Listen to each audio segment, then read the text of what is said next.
അടുത്തായി നമ്മുടെ മദ്രസ വാർഷികാഘോഷത്തിനെ കുറിച്ചും അതിനുവേണ്ട ഫണ്ട് വിലയെ കുറിച്ചുമാണ് ചർച്ച. വാർഷിക അടിപൊളിയായിരിക്കണം. അടിപൊളി അവിടെ നിൽക്കട്ടെ. മറ്റൊരു പ്രധാന വിഷയം ഇന്ന് ചർച്ച ചെയ്യണ്ടല്ലോ. ആദ്യം അതിനെക്കുറിച്ചൊരു തീരുമാനം എടുക്കണം. അതെന്താ? തെക്കേടത്ത് ഖാദറിന്റെ മകളെ അവളുടെ കെട്ടിയോൻ തലാക്ക് ചൊല്ലിക്കൊണ്ട് ഈ മഹല്ല് കമ്മിറ്റിക്ക് അയച്ച കത്തിന്റെ കാര്യം. അതെന്തത്ര ചർച്ച ചെയ്യാൻ? ഓനോളെ വേണ്ടാന്ന് വെച്ചാൽ നമുക്ക് എന്ത് ചെയ്യാൻ പറ്റും? ഈ മഹലിൽപ്പെട്ട ഒരാളുടെ മകളെ കാര്യമൊന്നും ഇല്ലാതെ മൊഴി ചെല്ലാൻ തീരുമാനിച്ചാൽ ഒന്ന് അന്വേഷിക്കാനും പോലും ഈ കമ്മിറ്റിക്ക് ബാധ്യതയില്ല. അതേ, ഞാൻ കേട്ടോളം വെച്ച് ഖാദറിന്റെ മോളും കെട്ടിയോനും അത്ര വലിയ രസത്തിലല്ല. മാത്രമല്ല അവളെ കണ്ണെടുത്താൽ ആ കുടുംബത്തിന് കണ്ടുകൂടാ. അതിന് കാരണം വേറൊന്നുമല്ല, ചെറുക്കൻ ഗൾഫ് പോയി എങ്ങനെയൊക്കെ കുറെ പൈസ ഉണ്ടാക്കി. ഇപ്പം ആ പാവം പെണ്ണിനെയും കുടുംബത്തെയും കണ്ടുകൂടാതായി. നിങ്ങൾ തമ്മിൽ തർക്കിച്ചിട്ട് കാര്യമില്ല. നമുക്കൊരു കാര്യം ചെയ്യാം. രണ്ടു കൂട്ടിനെ കണ്ട് കാര്യങ്ങൾ അന്വേഷിക്കാം. അതിനുശേഷം എന്താ വേണ്ടു വെച്ചാൽ ചെയ്യാം. ഇപ്പം നമുക്ക് വാർഷിക കാര്യങ്ങളിലേക്ക് ചർച്ച കൊണ്ടുപോകാം. ഒരാഴ്ചത്തെ പരിപാടി വേണം. വയല് മൗലൂദ് ചീരിൻ്റെ പരിപാടി അടിപൊളിയായിരിക്കണം. അതിനൊക്കെ കാശ് എവിടെ? കാശൊക്കെ നമുക്ക് ഉണ്ടാക്കാം. ആദ്യം പരിപാടിയൊക്കെ ഒരു ഓർഡറിലാക്കുക. കാശിന് വിപുലമായിട്ടുള്ളൊരു പിരിവടി നടത്തുക. ഈ മഹല്ലിലെ എല്ലാ ആളുകളും ഒരു സംഖ്യ തരണമെന്നാണ് നിർബന്ധമാക്കുക. പോരാത്തിന് ഗൾഫിലെ സുഹൃത്തുക്കൾക്ക് ഒരു കത്തോടെ അയക്കുക. എന്താ പോരെ? എന്നാൽ പിന്നെ ഒരു കാര്യം ചെയ്യാം. നാളെ തന്നെ റെസീറ്റ് അടുപ്പിക്കാം. മറ്റന്നാൾ രാവിലെ പിരിവും തുടങ്ങാലോ. എന്നാ പിന്നെ ഈ മീറ്റിംഗ് ഇന്നിവിടെ അവസാനിപ്പിക്കുക.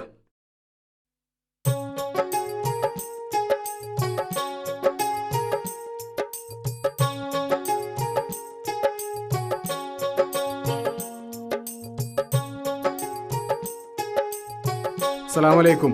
വലൈക്കും അസ്സലാം. നല്ലൊരാളെ തന്നെ ആദ്യം കിട്ടിയല്ലോ. എന്നാ ആ വർക്കത്തിലെ കജോളിയുടെ എഴുതിക്കാം. എന്താ ഇതിലൊന്നും തന്നെ എഴുതിയിട്ടില്ലല്ലോ? അതിന് പറ്റിയൊരാളെ തെരഞ്ഞെടുക്കല്ലേ ഞങ്ങള്? അല്ല, നിങ്ങൾ എല്ലാവരും ഈ നാട്ടിലെ വലിയ വലിയ പൈസക്കാരല്ലേ? ഒരാളും 10 പൈസ ഇതിൽ എഴുതി കണ്ടില്ലല്ലോ.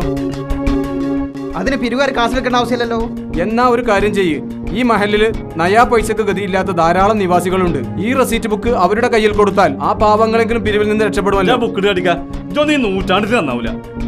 കുറച്ചൊക്കെ അന്തം വെച്ചിങ്ങനെ കരുതിന്ന്. എന്നിട്ട് ഞമ്മക്ക് ക്ലാസ് എടുക്കണേ. ഇത് പിടിച്ചാ. നിങ്ങൾ ചോദിക്കുമ്പോ കാശ് അങ്ങനെ വാരിക്കോരി തന്നാൽ ഒന്നുകിൽ ഞാൻ വലിയ ആളാകും, അല്ലെങ്കിൽ ഒന്നിനും പറ്റാത്തവനാകും. ഓരടാ.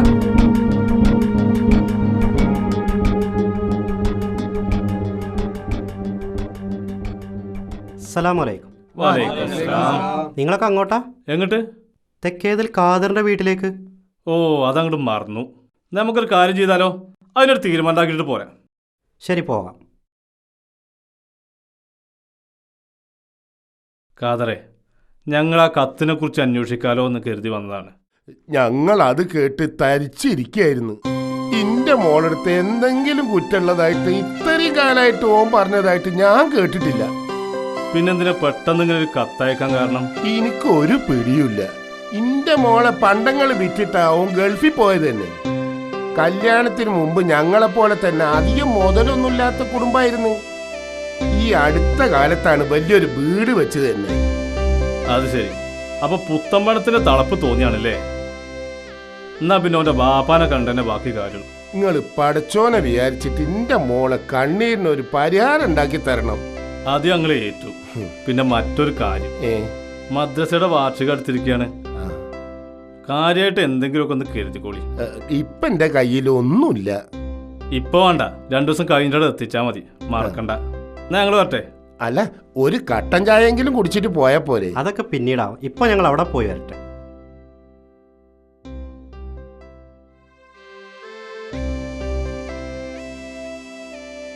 പഠിച്ചോനെ, ഇതിനൊരു പരിഹാരം നീ കാണിച്ചു തരണേ റബ്ബേ.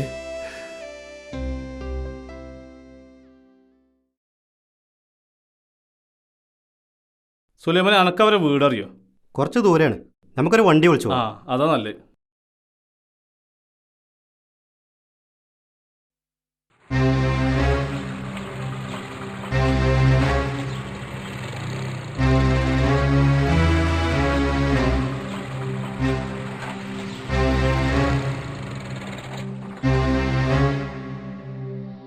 അസ്സലാമലൈക്കും. വാലൈക്കും മുസ്സലാം.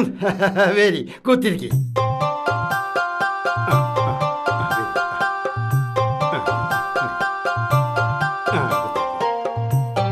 കുറച്ച് തണുത്ത വെള്ളം എടുത്തോളി.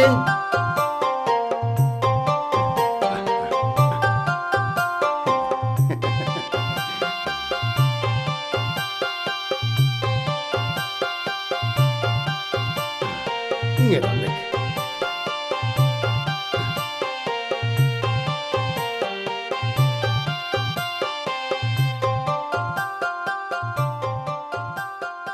ഞങ്ങൾ വന്നത് അല്ല ഞങ്ങളുടെ മയിലിൽപ്പെട്ട ഒരാളുടെ കാര്യമാകുമ്പോൾ എന്താണെങ്കിലും തെളിയിച്ച് പറയേ. അതിപ്പോ നിങ്ങൾക്ക് പേടിയാണെങ്കിൽ ഞാൻ പറയാം. നിങ്ങളുടെ മകൻ ലത്തീഫിൻ്റെ ഒരു കത്ത് ഞങ്ങളുടെ മഹല്ല് കമ്മിറ്റിക്ക് കിട്ടിയിട്ടുണ്ട്. അതിലെഴുതിയിരിക്കുന്നത് ലത്തീഫിൻ്റെ ഭാര്യ സഫിയെ തൊലാക്ക് ചൊല്ലിയിരിക്കുന്നു എന്നാണ്. തൊലാക്ക് ചെല്ലാനുള്ള കാരണം എന്താണെന്നാണ് ഞങ്ങൾക്കറിയേണ്ടത്. ഓ അങ്ങനെ.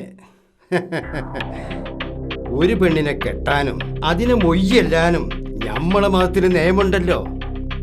ഇന്റെ മോനും അതല്ലേ ചെയ്തുള്ളൂ.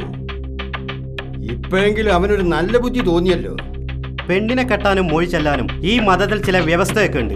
നിങ്ങളുടെ മകൻ അതൊന്നും ബാധകമല്ലേ? ഏത് വ്യവസ്ഥയാവും പാലിക്കാത്തത്? തക്കതായ കാരണമില്ലാതെ ഒരു പെണ്ണിനെ മൊഴി ചെല്ലാൻ പാടില്ലെന്ന വ്യവസ്ഥ. ആര് പറഞ്ഞ് കാരണമില്ലാന്ന്? ലത്തീഫിന് ഞങ്ങൾക്ക് ഓളെ ഇഷ്ടല്ല. പിന്നെ ഞങ്ങളെ കുടുംബത്തിന് യോജിച്ചൊരു കുടുംബമല്ലേ അത്? അത് ഞങ്ങൾക്ക് മനസ്സിലായി. പക്ഷെ കല്യാണത്തിന് വാങ്ങിയ സ്വർണവും പണവും തിരിച്ചു കൊടുത്തോ? ഓ അങ്ങനെ. ഇവരുള്ളൊരു ഈ രംഗത്തിക്കണ്ട് വരി. അല്ലാതെ ചെറ്റക്കുള്ളിൽ താമസിക്കണേ കാതറിന് ഞങ്ങൾ ഒരു നോത്ത് കെട്ട നിങ്ങൾ ആരും വിചാരിച്ചണ്ട. നിങ്ങളങ്ങനെ തീർത്ത് പറയുകയാണെങ്കിൽ ഞങ്ങൾക്കൊന്നും പറയാനില്ല. പക്ഷെ നിങ്ങൾ വാങ്ങിയ സ്വർണവും പണവും എത്രയും പെണ്ണ് തിരിച്ചു കൊടുക്കണം. ഇന്റെ മരുമോളായ ഓളങ്ങോട്ട് കൊണ്ടുവരുന്ന കാര്യം ഒഴിച്ച് എന്ത് തീരുമാനത്തിന് നമ്മൾ തയ്യാറാ. മാത്രല്ല നമ്മൾ മേടിച്ച സ്വർണത്തിനും പണത്തിനും പുറമെ നഷ്ടപരിഹാരമായിട്ട് ഒരു സംഖ്യം കൊടുക്കാം. എന്താ പോരെ? മതി, ധാരാളം മതി. എന്നാ പിന്നെ എല്ലാം നല്ല നിലക്കണ്ട് അവസാനിപ്പിച്ച എന്തേ?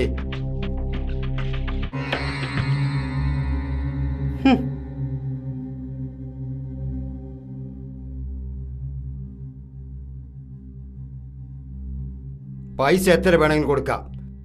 അതിന്റെ പേരിൽ ഒരു വണ്ടിയും വരില്ല നോക്കേണ്ടത് നിങ്ങളെ കടമയാണ്. അത് ഞങ്ങൾ ഏറ്റു. എന്നാ നിങ്ങൾ കാതറിനെ കണ്ട് ഒരു ദിവസം നിശ്ചയിക്ക്. ഞാൻ പണ്ടും പൈസയും കൊണ്ട് അങ്ങോട്ട് വരാം. ഞങ്ങൾക്ക് സമ്മത. വേറൊരു കാര്യം പറയാണ്ട്, ഞങ്ങളെ മദ്രസിൻ്റെ വാർഷികാഘോഷമാണ് അടുത്ത മാസം. അപ്പോൾ നിങ്ങൾ എന്തേലുമൊക്കെ ഒന്ന് സഹായിക്കണം. അതിനെന്താ, നല്ല കാര്യത്തിനല്ലേ. 1000 എഴുതട്ടെ? 1000 മതിയോ?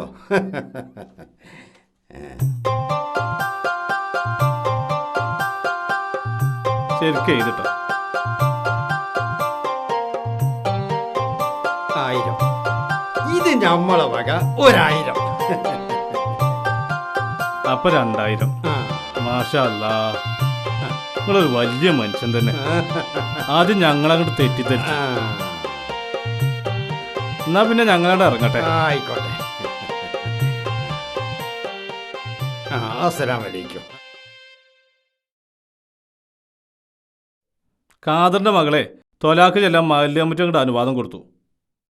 അവരുടെ കയ്യിൽ നിന്ന് വാങ്ങിയ പണ്ടവും പണവും പോരാത്തിന് ഒരു സംഖ്യ നഷ്ടപരിഹാരം വാങ്ങിക്കൊടുക്കാൻ തീരുമാനിച്ചു. ഖാദറിനോട് ചോദിക്കാതെ തൊലാക്ക് ചെല്ലാൻ നിങ്ങൾ എന്തിനാ സമ്മതം കൊടുത്ത്? ഓരോരുത്തർക്കും തോന്നുന്നതിനനുസരിച്ച് ബന്ധങ്ങൾ ഇങ്ങനെ തീർക്കാൻ അനുവാദം കൊടുത്താൽ ഈ നാട്ടിലെ പാവപ്പെട്ട പെൺകുട്ടികളുടെ സ്ഥിതി എന്താവും? നമ്മളിതിന് കൂട്ടുനിന്നുകൂടാ. നമ്മൾ അതിനെക്കുറിച്ച് ചിന്തിച്ച് വല്ലാതെ ഒരു തല ഉണ്ടാക്കണ്ട. മദ്രസ വാർഷികത്തിന് 2000 ഉറുപ്പ്യാണ് അവർ തന്നിട്ടുണ്ട്. പണം കണ്ടപ്പോൾ എന്ത് ചെറ്റത്തരത്തിന് കൂട്ടു നിൽക്കാനും നിങ്ങൾക്കൊരു മടിയുമില്ല. പക്ഷേ നിങ്ങൾ കൊടുക്കുന്ന നക്കാപ്പിച്ച കാശ് ഖാദർക്ക് വാങ്ങുന്നു എനിക്ക് തോന്നുന്നില്ല. ഖാദറിന് വരച്ച വരയിലെത്താൻ ഈ കമ്മിറ്റിക്ക് അറിയാം. പക്ഷെ ഇജ്ജ് വലിയ ആളായാണ്ട് ഖാദറിന് തിരിപ്പിച്ചാൽ മതി. ഇപ്പൊ ഞാനൊന്നും പറയുന്നില്ല. ഖാദർഖാന്റെ തീരുമാനം എന്താണോ അതായിരിക്കും എന്റെയും തീരുമാനം. വണ്ടി കയറാം.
കാർക്ക ഇവിടെ ആരുമില്ലേ? ആ എന്തേ ഏ നിങ്ങളോട് പ്രസിഡന്റ് ചെല്ലാൻ പറഞ്ഞു. എന്താ കാര്യം? കാര്യമൊക്കെ അവിടെ ചെന്നിട്ടറിയാം. പെട്ടെന്ന് വരണം. ഹക്കീം പോയിക്കോ, ഞാൻ ഉടനെ എത്തിപ്പോയി. ആ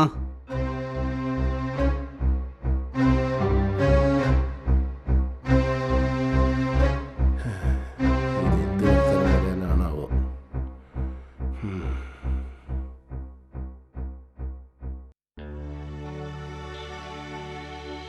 ഞങ്ങൾ നിങ്ങളെ മോളെ കാര്യത്തിൽ തീരുമാനം എടുക്കാനാണ് കൂടിയിരിക്കുന്നത്. നിങ്ങൾക്കത് സ്വീകാര്യമാകുന്ന ഞങ്ങളുടെ വിശ്വാസം. കൂട്ടിയോജിപ്പിക്കാൻ ഞങ്ങൾ പരമാവധി നോക്കി, പക്ഷെ ഒരു നിലക്കും നടക്കൂല. അതുകൊണ്ട് നിങ്ങളുടെ മകളുമായുള്ള ബന്ധം വേർപെടുത്താനുള്ള അനുവാദം ഞങ്ങൾ കൊടുത്തിരിക്കുകയാണ്. നിങ്ങളെല്ലാരും കൂടി എന്റെ മോളെ ദ്രോഹിക്കാൻ കൂട്ടു നിൽക്കുകയാണല്ലേ? വെറുതെ ഞങ്ങൾ സമ്മതിച്ചു കൊടുക്കുമോ? നിങ്ങൾ കൊടുത്ത സ്ത്രീധന പണവും സ്വർണവും ഒരു മണി തൂക്കം കമ്മില്ലാതെ തിരിച്ചു വരും.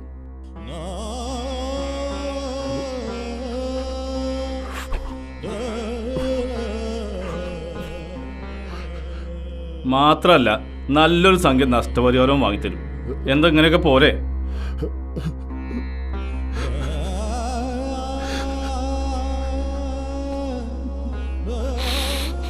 നിങ്ങൾ എന്താ ഇങ്ങനെ മിണ്ടാതിരിക്കണേ? സമ്മതം പറഞ്ഞ് ഒപ്പിട്ട് കൊടുക്ക്.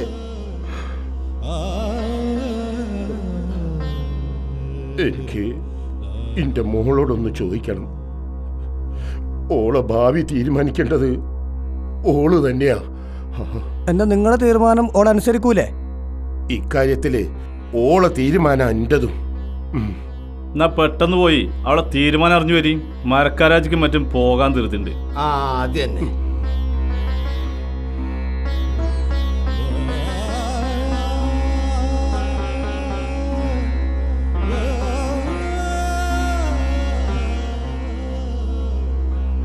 മഹല്ല് കമ്മിറ്റി പ്രസിഡന്റ് എന്ന് പറഞ്ഞാൽ ഇങ്ങനെ ആയിരിക്കണം.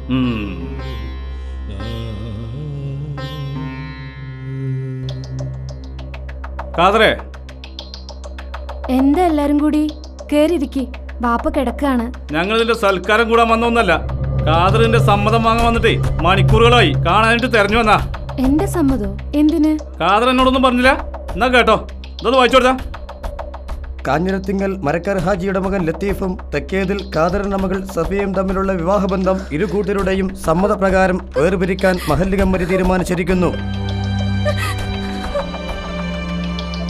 വിവാഹനാളിൽ ലത്തീഫ് കൈപ്പറ്റിയ പണവും സ്വർണവും മടക്കി നൽകുന്നതിന് പുറമെ 50,000 രൂപ നഷ്ടപരിഹാരമായും നൽകുമെന്ന് ലത്തീഫിന്റെ പിതാവ് മരക്കാർ ഹാജി സമ്മതിച്ച പ്രകാരമാണ് മഹല്ല് കമ്മിറ്റി ഇതിന് അനുവാദം നൽകുന്നത്. കേട്ടില്ലേ? എന്താ തീരുമാനിച്ചു? കേട്ടു. ലത്തീഫാന്റെ ഭാര്യയെ ജീവിക്കാനുള്ള ഒരാഗ്രഹവും ഇപ്പൊ എനിക്കില്ല. പക്ഷെ എന്നെ ഉപേക്ഷിക്കാൻ കാരണം എന്തെന്ന് ഇതിൽ വായിച്ചില്ലല്ലോ. നിന്നെ അവനും അവന്റെ വീട്ടുകാർക്കും വേണ്ടാന്നുള്ളത് തന്നെയാണ് കാരണം. വിവാഹം എന്നത് ഇത്രയും നിസ്സാരമാണെന്ന് എനിക്ക് അറിയില്ലായിരുന്നു. തോന്നുമ്പോ വാങ്ങാനും വേണ്ടാത്തപ്പോ വലിച്ചെറിയാനും പറ്റുന്ന ഒരു പ്ലാസ്റ്റിക് സാധനം പോലെയാണോ ഇതൊക്കെ? പെണ്ണെ, വല്ലാതെ ഞെളിയല്ലേ? ഇതിനൊക്കെ എന്ത് വേണമെന്ന് ഞങ്ങൾക്ക് അറിയാഞ്ഞിട്ടല്ല. പക്ഷേ ഇപ്പൊ ഞങ്ങൾ ക്ഷമിക്കുകയാണ്. അടുത്ത ആഴ്ചത്തെ കമ്മിറ്റിക്കും ഒപ്പിട്ടിട്ടില്ലെങ്കിൽ അതിന്റെ ഭവിഷ്യത്തെ എല്ലാവരും അനുഭവിക്കേണ്ടി വരും. വരും, നമുക്ക് പോവാം.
ദുർമുഖം കണ്ടാലും പരിഹാസമേറ്റാലും ദുർമുഖം കണ്ടാലും പരിഹാസമേറ്റാലും മനസ്സു തളരരുതേ അബലയായി തമസിലലിയരുതേ ഇനിയും മിഴികൾ നനയരുതേ ഇടനെഞ്ചു പൊട്ടി നീ കരയരുതേ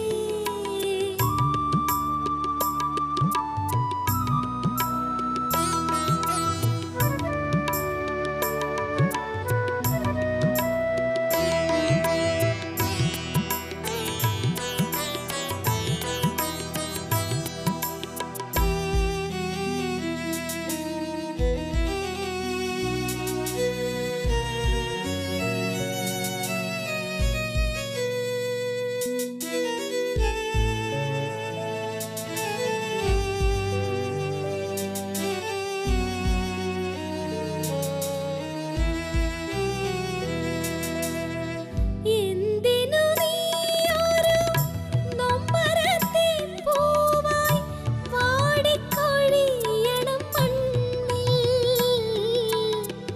എന്തിനു നീയൊരു നൊമ്പരത്തെ പൂവായി വാടിക്കൊഴിയണം മണ്ണിൽ ചേറ്റിൽ പിറന്നൊരു ചിന്താമരയ്ക്ക് മോഹങ്ങൾ മരീചിട്ടയോ ദുനിയാവിൽ പെണ്ണിനു ദുർഗതിയോ ചേറ്റിൽ പിറന്നൊരു ചിന്താമരയ്ക്ക് മോഹങ്ങൾ മരീചിട്ടയോ ദുനിയാവിൽ പെണ്ണിനു ഈ ഗതിയോ ഇനിയും മിഴികൾ നനയരുതേ ഇടനെഞ്ചു പൊട്ടി നീ കരയരുതേ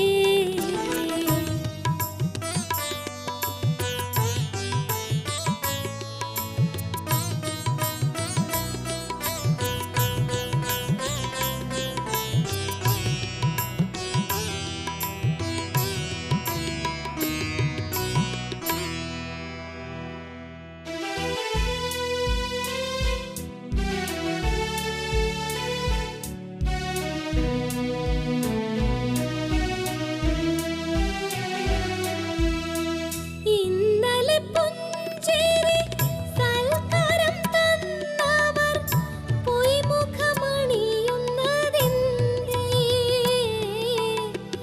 ഇന്നലെ പുഞ്ചിരി സൽക്കാരം തന്നവർ പൊയ്മുഖമണിയുന്നതെന്തേ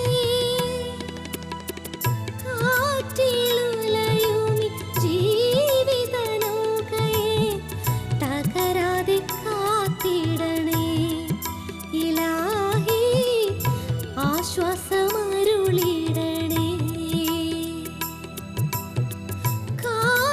കാറ്റിലുലയുമി ജീവിതനൗകയെ തകരാതെ കാത്തിടണേ ഇലാഹി ആശ്വാസമരുളിടണേ ഇനിയും മിഴികൾ നനയരുതേ ഇടനെഞ്ചു പൊട്ടി നീ കരയരുതേ ദുർമുഖം കണ്ടാലും പരിഹാസമേറ്റാലും ദുർമുഖം കണ്ടാലും പരിഹാസമേറ്റാലും മനസ്സ് തളരരുതേ അബലയായി തമസിലലിയരുതേ ഇനിയും മിഴികൾ നനയരുതേ ഇടനെഞ്ചു പൊട്ടി നീ കരയരുതേ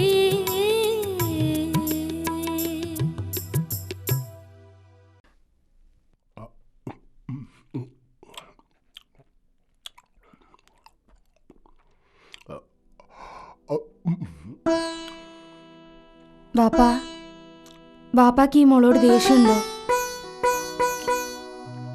ഞാൻ കാരണം ബാപ്പായ്ക്ക് ഒരു സുഖം ഉണ്ടായിട്ടില്ല. ഇനിയും നിങ്ങൾ ഇങ്ങനെ കഷ്ടപ്പെടണ്ട. നമുക്ക് അവര് പറയും പോലെ അങ്ങ് സമ്മതിച്ചു കൊടുത്തേക്കാം. എന്താ മോളെ ഇങ്ങനെ? വേണ്ട മോളെ, വേണ്ട. ഈ ത്യാഗം നമുക്ക് വേണ്ടി മാത്രമുള്ളതല്ല. പ്രതികരിക്കാൻ കഴിയാത്ത എത്രയോ പാവപ്പെട്ട പെൺകുട്ടികൾ ഈ നാട്ടിലുണ്ട്. അവർക്ക് വേണ്ടി കൂടിയാണ് നമ്മൾ ഈ ഭാരം ചുമക്കുന്നത്. ഇപ്പൊ നമ്മൾ കീഴടങ്ങിയ തോക്കുന്നത് അവരെല്ലാം ആയിരിക്കും മോളെ. ഈ കാര്യത്തിന് വേണ്ടി മരിക്കേണ്ടി വന്നാലും പാപ്പക്ക് സന്തോഷ.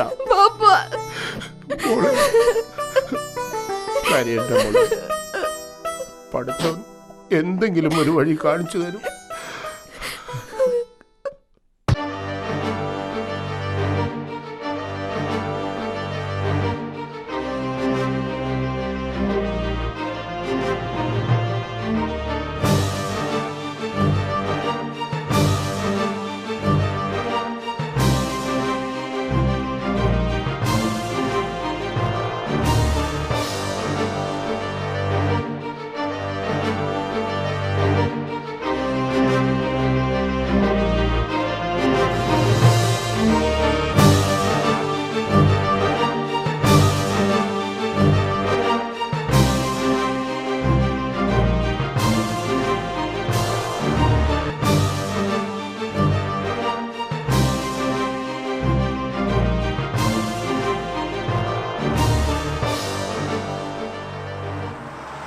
എന്താ എല്ലാരും കൂടിയിരിക്കുന്നത്? കമ്മിറ്റി തീരുമാനം ധിക്കരിക്കാൻ ആർക്കെങ്കിലും ഉദ്ദേശമുണ്ടോ? ശത്രുക്കളാണെങ്കിൽ പോലും പട്ടിണിക്കിട്ട് കൊല്ലാൻ ഒരു മതത്തിലും എവിടെയും പറയുന്നില്ല. ഒരു പെണ്ണിനെ മൊഴി ചൊല്ലാൻ പാടില്ലെന്ന് എവിടെയെങ്കിലും പറഞ്ഞിട്ടുണ്ടോ? പണം കൂടുമ്പോൾ കെട്ടിയ പെണ്ണിനെ മൊഴി ചൊല്ലാമെന്ന് ഏത് കിതാബിലാണ് പറഞ്ഞിട്ടുള്ളത്? നിങ്ങൾ പണ്ട് മുതലേ സമുദായത്തിന് എതിര് നിന്നിട്ടുള്ളവരാണ്. ഇത് എങ്ങനെ തുടരുന്ന നിങ്ങൾ എങ്ങനെ കൈകാര്യം ചെയ്യണമെന്ന് ഞങ്ങൾക്ക് നല്ല ബോധ്യമുണ്ട്. ഇവര് പറഞ്ഞു കേട്ട് കമ്മിറ്റിയെ ധിക്കരിക്കാൻ വന്ന വെള്ളം കുടിച്ച് മരിക്കാൻ കഴിയുന്ന ആരും കരുതണ്ട. വെള്ളം കുടിച്ച് മരിച്ചവരൊക്കെ സ്വർഗത്തിലാണെങ്കിൽ കടലിലും പുയലും ചാടി മരിച്ചവരൊക്കെ സ്വർഗത്തിൽ പോവോ? നരകം പറഞ്ഞ് ഭീഷണിപ്പെടുത്തിയും സ്വർഗം പറഞ്ഞ് വ്യാമോഹിപ്പിച്ചും ഈ ജനത്തെ നിങ്ങൾക്ക് എക്കാലവും ചൂഷണം ചെയ്യാനാവില്ല. നിങ്ങൾക്ക് എന്ത് ചെയ്യാൻ പറ്റുന്ന കാണിക്ക്. കാത്തിരുന്നോ, നിങ്ങളുടെ ഈ അഹങ്കാരത്തിനെതിരെ പ്രതികരിക്കുന്ന ഒരു ജനസമൂഹത്തെ ഉയർത്തിക്കൊണ്ടുവരുന്നത് ഞങ്ങൾ കാണിച്ചു തരാം.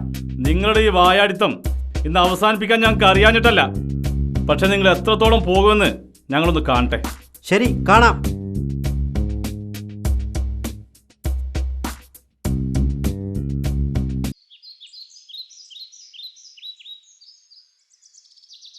കാദർക്ക, കാദർക്ക.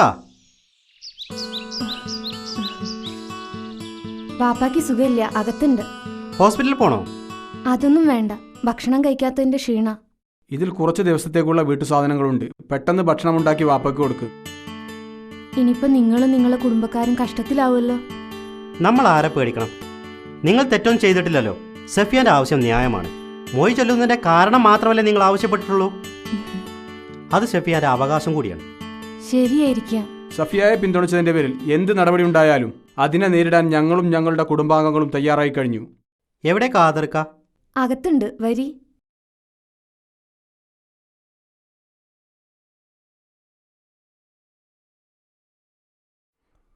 എന്നിട്ട് നീ എന്ത് പറഞ്ഞു? ഞാൻ എന്ത് പറയാനാ? വരി വരി, ഇരിക്കേ. എന്താ കഥ? ഇരിക്കേ. എന്താ? ഞങ്ങളും ചിലതൊക്കെ തീരുമാനിച്ചിട്ടുണ്ട്. ഇത്തരം അനീതികൾക്കെതിരെ പ്രതികരിക്കാൻ ശേഷിയുള്ള ഒരു യുവനിരയെ വാർത്തെടുക്കേണ്ടത് ഈ നാടിന്റെ ആവശ്യമാണ്. നിരവധി പേരുടെ മനസ്സിൽ അമർഷം പുകയുന്നുണ്ടെങ്കിലും വിളിച്ചു പറയാൻ ധൈര്യമില്ലാത്തതുകൊണ്ട് പിടിച്ചു നിൽക്കുകയാണ്. അവരെ നേരിടാൻ ആർക്കും പേടിയുണ്ടാവും. അധികാരമുള്ളവര് മാത്രമല്ല അവര്, ഈ നാട്ടിലെ പണക്കാരും പ്രമാണിമാരുമാണെന്ന് ഓർക്കണം. ഞങ്ങളെ കാര്യത്തില് നിങ്ങളും കഷ്ടത്തിലാവുമല്ലോ. അക്കാര്യത്തിൽ നിങ്ങൾ വിഷമിക്കേണ്ട. ഞങ്ങൾ ഞങ്ങളുടെ ബാധ്യത നിർവഹിക്കുന്നു മാത്രം. എന്നാൽ ഞങ്ങൾ ഇറങ്ങട്ടെ. എന്താവശ്യമുണ്ടെങ്കിലും പറയാൻ മടിക്കരുത്. ഇപ്പോഴാ ഞങ്ങൾക്ക് സമാധാനമായത്. ശരി ശരി.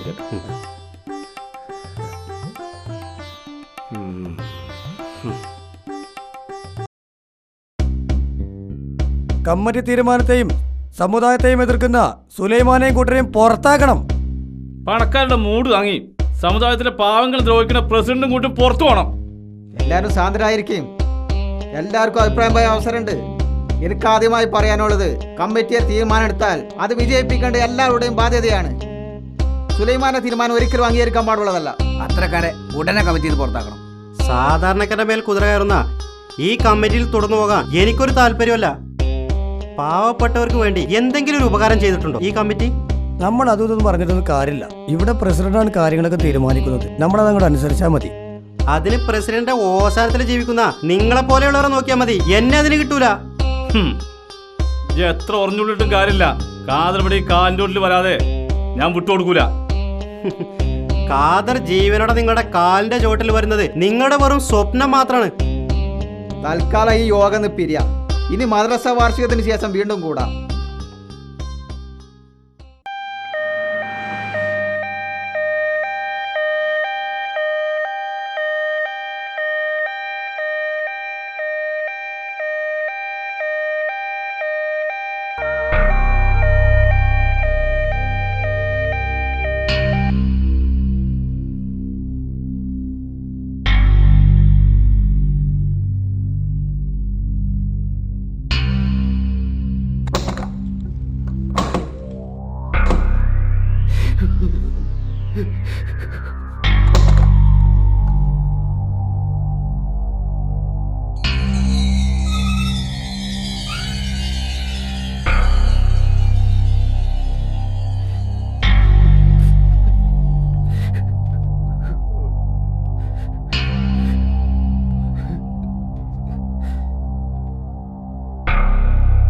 ഇവനെ ഇവിടെ കിടത്തിയിട്ട് എന്ത് ചെയ്യാനാ?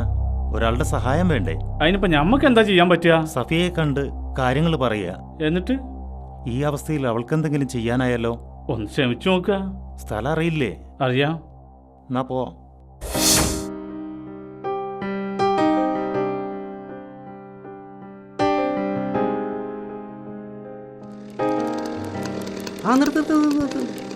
ഹലോ, നീ വിട്ടോ.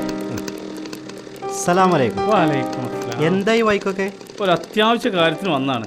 അതിന് എൻ്റെ സഹായം കൂടിയേ തീരും. നിങ്ങൾ വിഷയം പറയും. എന്നെ കൊണ്ട് ചെയ്യാൻ പറ്റുന്ന എന്ത് കാര്യവും ഞാൻ ചെയ്യാം. ഞാൻ ലത്തീഫിൻ്റെ സുഹൃത്താണ്. ലത്തീഫിന് ഗൾഫിൽ വെച്ചൊരു ആക്സിഡന്റ് പറ്റി അവനെ ഇങ്ങോട്ട് കൊണ്ടുവന്നിരിക്കുകയാണ്. ഏത് ലത്തീഫ്? ഖാദറിന്റെ മകൾ സഫിയയുടെ ഭർത്താവോ?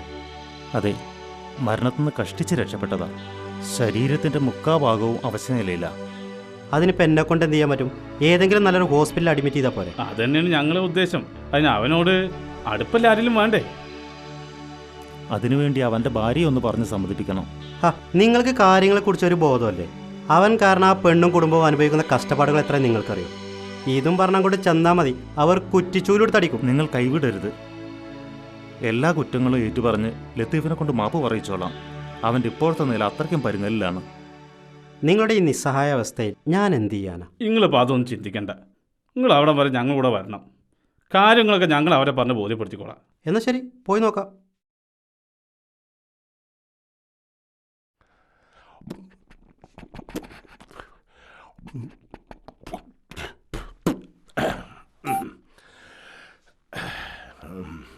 അസ്സലാമലൈക്കും. വലൈക്കും അസ്സലാം വറഹ്മത്തുള്ളാഹി വബറകാതുഹു. ഞങ്ങളറിയോ? സുലൈമാൻ അറിയും. വിരോധമല്ലെങ്കിൽ കയറിയിരിക്കുക. ഇവിടെ വന്നാലും ഇരുന്നാലും പറഞ്ഞാലും കണ്ടാലും ഒക്കെ നരകത്തിലാന്നാ പറയണത്. അതൊന്നും നമ്മളല്ലല്ലോ തീരുമാനിക്കണേ. അതിനൊക്കെ മുകളിലൊരാളില്ലേ? അതൊക്കെ പോട്ടെ. നിങ്ങളോട് പ്രധാനപ്പെട്ടൊരു കാര്യം പറയാനപ്പോൾ വന്നത്. അത് സബൂറായിരുന്നു കേൾക്കണം. എന്താ എത്ര വലിയ കാര്യം? ഇത് ലത്തീഫിൻ്റെ കൂട്ടുകാരനാണ്. ലത്തീഫിന് ഗൾഫിൽ വെച്ച് വലിയൊരു ആക്സിഡന്റ് പറ്റിയിരിക്കണേ. പറഞ്ഞോളി. അവനിപ്പോൾ അവൻ്റെ തെറ്റുകൾക്കുള്ള ശിക്ഷകൾ ഓരോന്നായി അനുഭവിച്ചുകൊണ്ടിരിക്കുക. എല്ലാ തെറ്റുകൾക്കും അവൻ മാപ്പ് ചോദിക്കാൻ തയ്യാറായിരിക്കുക.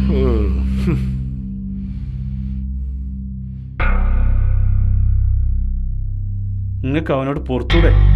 മനസ്സിലായില്ല. ഇപ്പോൾ അവനെ ശുശ്രൂഷിക്കാൻ ഒരാളുടെ ആവശ്യം വന്നിരിക്കുക. അവൻ്റെ ഭാര്യയായ സഫിയന്നെ ആകുമ്പോൾ എന്താ അവളെ ലത്തീഫിൻ്റെ അടുത്തേക്ക് വിട്ടൂടെ?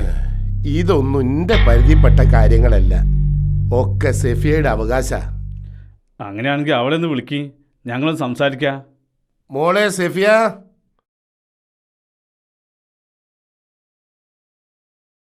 മോളെ, ഇവര് വന്നത് ഒക്കെ ഞാൻ കേൾക്കുന്നുണ്ടായിരുന്നു. ലത്തീഫ്ക്ക് വന്നത് ഞാൻ അറിഞ്ഞതാ. ഒന്ന് നേരിൽ കാണാൻ ഞാൻ ആഗ്രഹിച്ചിരുന്നു. എന്നെ സ്വീകരിക്കണമെന്ന് അഭ്യർത്ഥിക്കാനൊന്നുമല്ല, മൊഴി ചൊല്ലുന്നത് എന്തിനെന്ന് അറിയാൻ വേണ്ടി മാത്രം. പക്ഷേ ഈ അവസരത്തിൽ എനിക്ക് അതിനും താല്പര്യമില്ല. സഫിയ, കാര്യങ്ങളൊന്നും നമ്മളല്ലല്ലോ തീരുമാനിക്കണേ. നമ്മളെ തോൽപ്പിക്കാൻ ശ്രമിച്ചവർ പരാജയപ്പെട്ട് നമ്മുടെ കാൽച്ചോട്ടിൽ വരുമ്പോൾ ഇതെല്ലാം പടച്ചോന്റെ കളിയാണെന്ന് നീ ഓർക്കണം. എല്ലാം മറന്ന് നീ നിന്റെ മഹാമനസ്കത അവർക്ക് കാണിച്ചു കൊടുക്കണം. എന്തൊക്കെ പറഞ്ഞാലും ബന്ധം വേർപ്പെടുത്താത്ത സ്ഥിതിക്ക് ലത്തീഫ് ഇപ്പോഴും സഫിയയുടെ ഭർത്താവാണ്.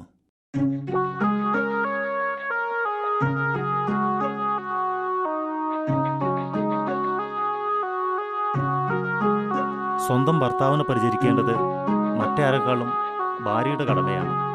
സഫിയയുടെ തീരുമാനത്തിൽ ഇടപെടാൻ ഞാൻ ആഗ്രഹിക്കുന്നില്ല. നിയമപരമായി നിങ്ങൾ ഇപ്പോഴും ഭാര്യ ഭർത്താക്കന്മാരാണ്. ലത്തീഫിനെ പരിചരിക്കേണ്ടത് നിന്റെ ധാർമ്മികമായ ഉത്തരവാദിത്തമാണ്.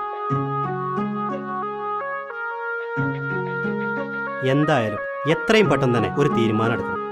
നിങ്ങളൊക്കെ വലിയ മനസ്സിന്റെ ഉടമകളാണ്. നിങ്ങളെ പടച്ചോൻ കൈവിടൂല. ലത്തീഫിനെ ഇന്ന് തന്നെ അടുത്തുള്ള ഹോസ്പിറ്റലിലേക്ക് മാറ്റും. സഫിയുടെ തീരുമാനം അനുകൂലമാവുമെന്ന് കരുതുന്നു. എന്നാ ഞങ്ങൾ ഇറങ്ങട്ടെ. ശരി, എന്നാ ശരി.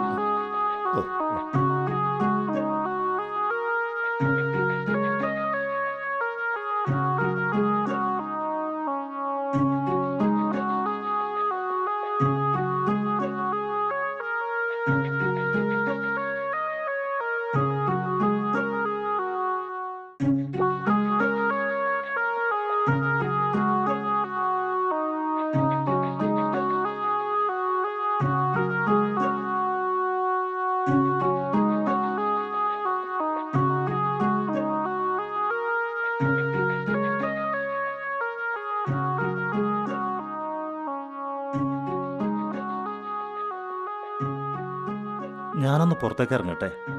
ഇക്ക പോയിക്കോളൂ, ഞാൻ ഇവിടെ തന്നെ ഉണ്ടല്ലോ. അല്ല, മരുന്നെന്തെങ്കിലും? ഒക്കെ അവർ തന്നെ കൃത്യസമയത്ത് കൊടുക്കുന്നുണ്ട്. ശരി.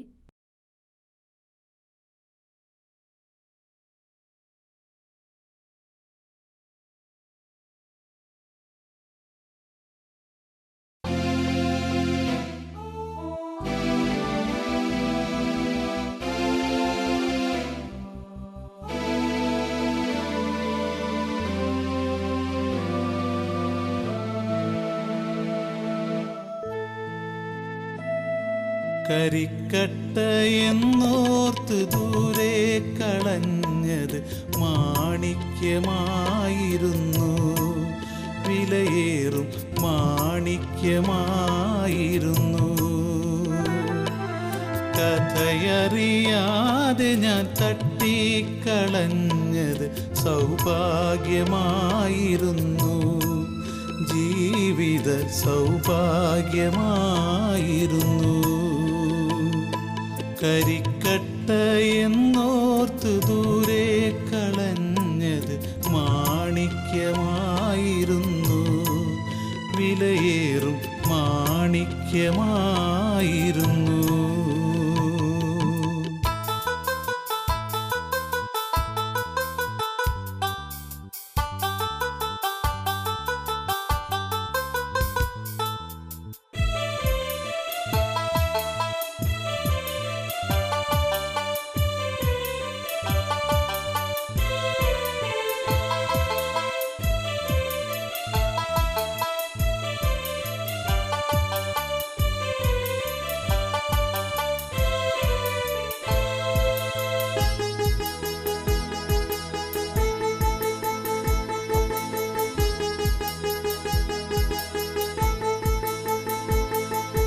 ഗസല് പോലെ മനസ്സിനുള്ളിൽ ഒഴുകി വന്നു സുന്ദരി, ഇശലു പാടി കുളിരു നെഞ്ചിൽ പകർന്നു തന്നു കൺമണി.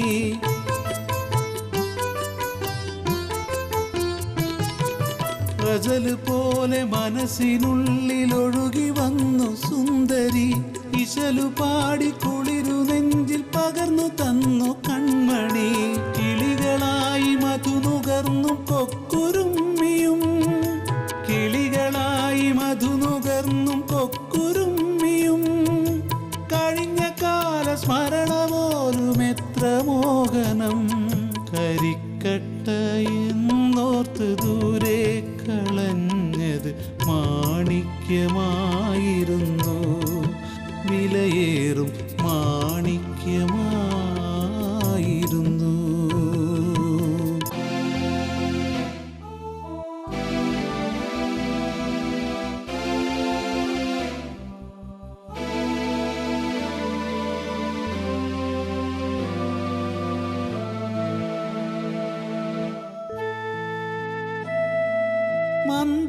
മന്ദസ്മിതമൊരു മൃതസഞ്ജീവനിയായി തീർന്നിതെന്നോമലാളെ ഉയിരിൻ്റെ താളമായോമലാളെ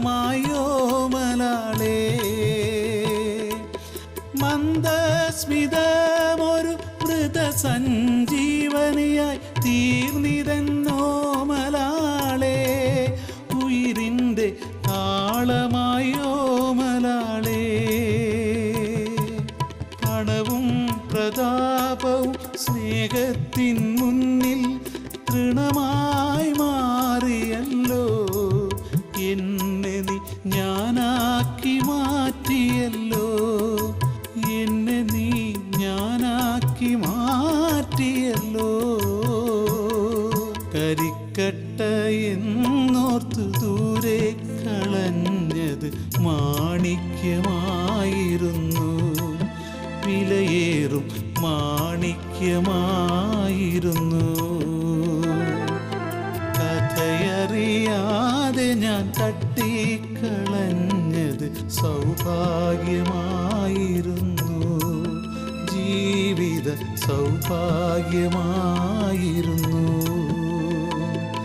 കരിക്കട്ട എന്നോർത്തു ദൂരെ കളഞ്ഞത് മാണിക്യമായിരുന്നു വിലയേറും മാണിക്യമായിരുന്നു.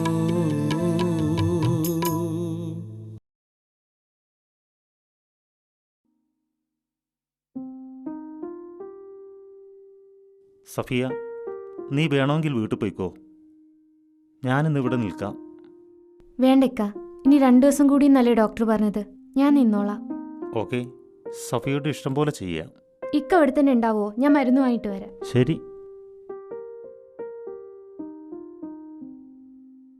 എടോ, ഈ പാവം പെണ്ണിനെയാണോ നീ ഇത്രയും കാലം കഷ്ടപ്പെടുത്തിയത്?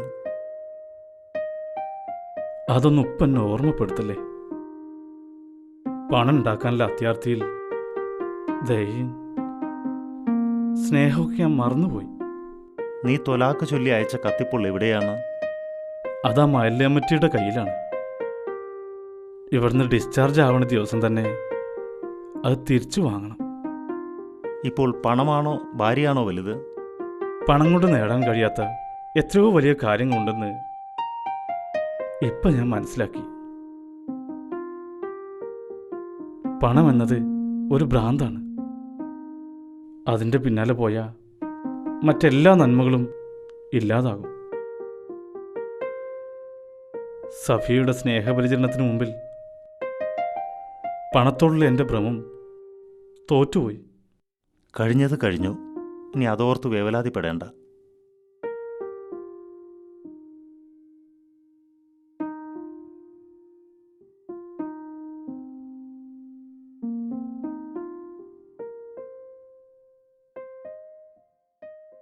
സഫിയെ ഞാൻ ഒരുപാട് വേദനിപ്പിച്ചു.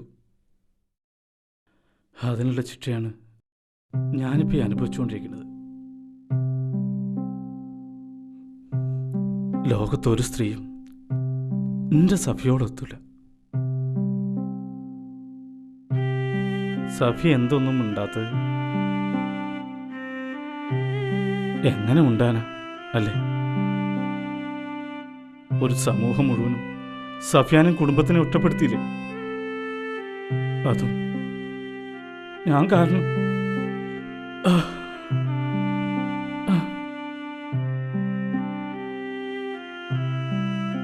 തെറ്റ് ചെയ്താ ഇപ്പോ അപ്പഴാ കൂലി. സഫിയ, ഇനി എന്നെ ശപിക്കരുത്. ചെയ്ത തെറ്റിനൊക്കെ ആ കാലിൽ പിടിച്ച് മാപ്പി ചോദിക്കുകയാണ്.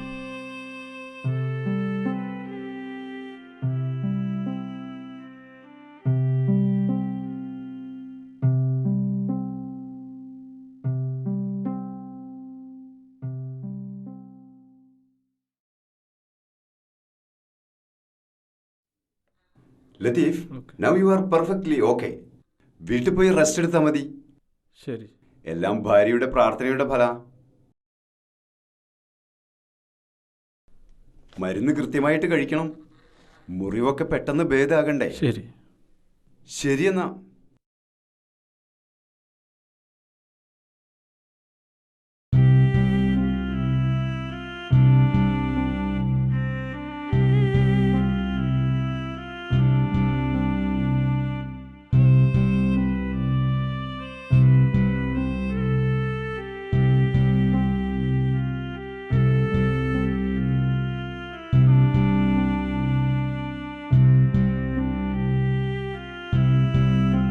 ഒന്നും മറന്നില്ലല്ലോ. ആ എന്നാ പോവല്ലേ. ബാഗ് ഞാൻ എടുത്തോളാം.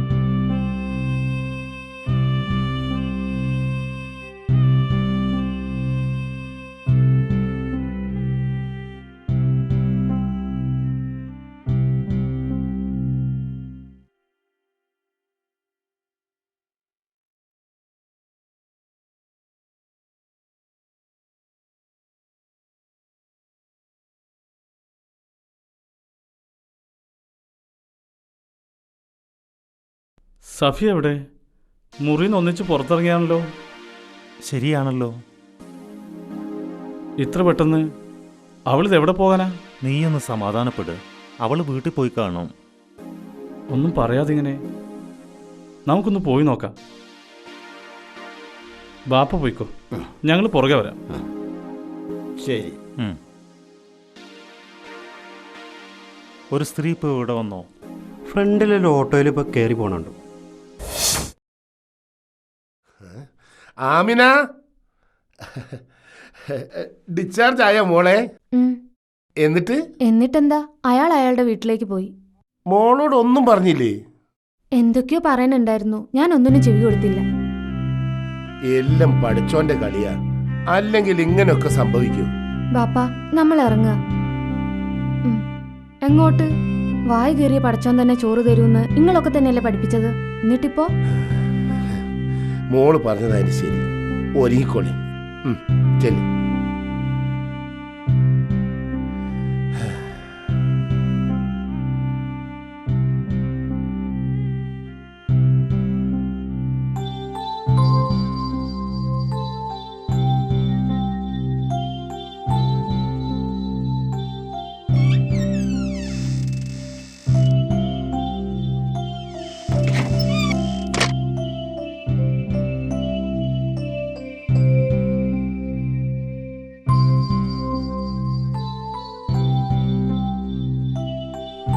ബാബോളെ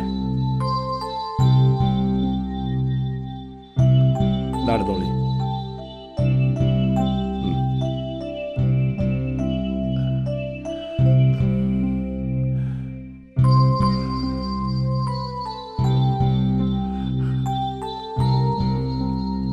ബാബോളെ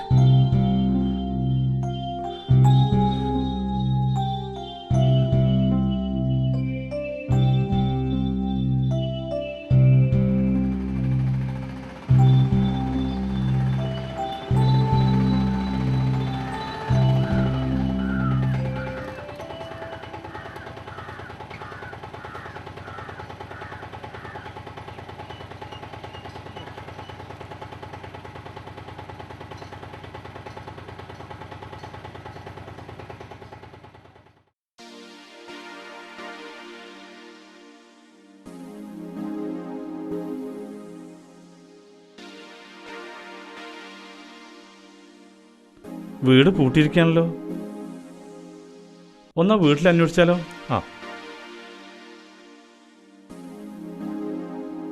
അല്ല, ഇവിടെ ആരും കാണാനില്ല.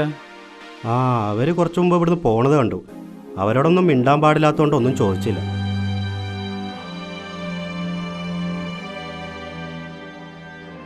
നമുക്കൊന്ന് അന്വേഷിച്ചാലോ? അന്വേഷിക്കണം. അവൾ ഇത്രയും കാലം അനുഭവിച്ച യാതനകൾക്ക് ഇന്നോടൊരു അവസാനം ഉണ്ടാക്കണം. ലോകത്തിൻ്റെ ഏത് കോണിലായാലും ഞാൻ കണ്ടുപിടിക്കേണ്ട സഫിയാനെ. എന്നാൽ ഇനി അധികം വൈകണ്ട, നമുക്കിപ്പോൾ തന്നെ പോവാം.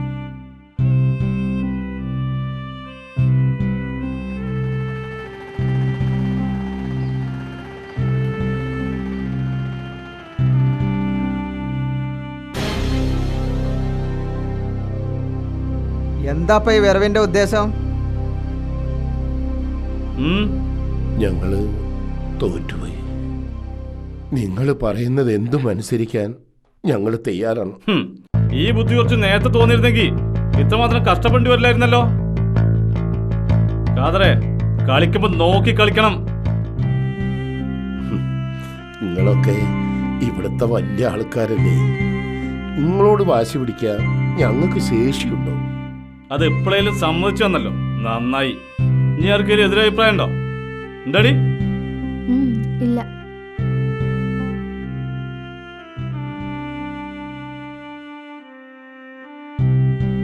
എന്നാ ഒപ്പിട്.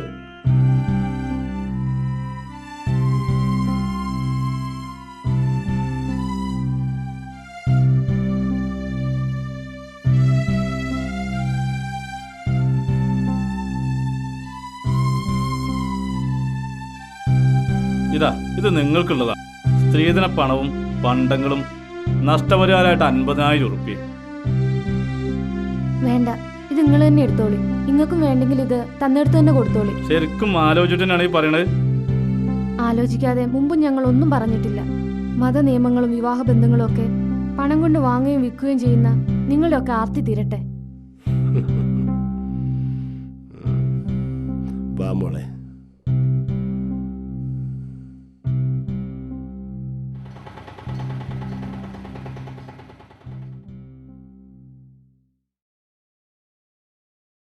സഫിയ, നീ എന്തേ അവിടെ നിന്നൊന്നും മിണ്ടാതെ പോന്നേ? വാ, നമുക്ക് വീട്ടിലേക്ക് പോവാം. ക്ഷമിക്കണം, ഇനി നിങ്ങൾക്ക് എന്നെ തൊടാനുള്ള അവകാശമില്ല. ഞാൻ സഫിയയും നിങ്ങൾ ലത്തീഫും മാത്രം. നമ്മെ ബന്ധിച്ചിരുന്ന കണ്ണി അല്പം മുമ്പ് ഞങ്ങൾ അറുത്തുമാറ്റി. സഫിയ, നീ എന്റെ ഭർത്താവ് എന്ന നിലയിൽ ഞാൻ നിങ്ങളെ ആത്മാർത്ഥമായി സ്നേഹിച്ചിരുന്നു.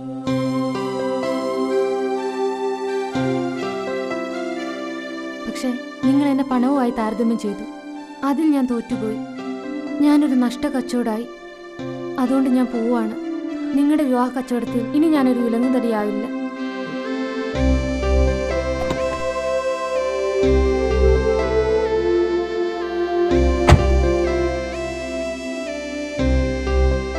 ഇല്ല, നീ പോകാൻ പാടില്ല. സഫിയ, നിന്നെ എനിക്ക് വേണം. സഫിയ, നിങ്ങൾ എങ്ങോട്ട് പോണു? വ്യക്തമായ രൂപമൊന്നുമില്ല, പക്ഷെ ഞങ്ങൾ പോവാൻ ഉറച്ചു കഴിഞ്ഞു. പടച്ചേന്റെ ലോകം വിശാലമാണല്ലോ. ഊരുവിലക്കോ ബന്ധങ്ങൾ തൂക്കി വിൽക്കലോ ഇല്ലാത്ത ഏതെങ്കിലും ഒരു കോണിൽ ഞങ്ങളും ഉണ്ടാവും. നിങ്ങൾക്കൊക്കെ തൃപ്തിയായില്ലേ? ഒരു കുടുംബത്തെ മുഴുവനും തെരുവിലേക്ക് ഇറക്കി വിട്ടതോടുകൂടി നിങ്ങൾക്കൊക്കെ മനസ്സമാധാനമായില്ലേ? സുലൈമാനെ, ഞങ്ങൾക്ക് ആരോടും ഒരു ദേഷ്യവുമില്ല. ഇവരുടെ ഒക്കെ ആഗ്രഹം പോലെ തന്നെ നടക്കട്ടെ. ഞങ്ങൾ ഇവിടം വിട്ട് പോവുകയാണ്, ആർക്കും ഒരു ശല്യമാകാതെ. വാ മോളെ. അമിന,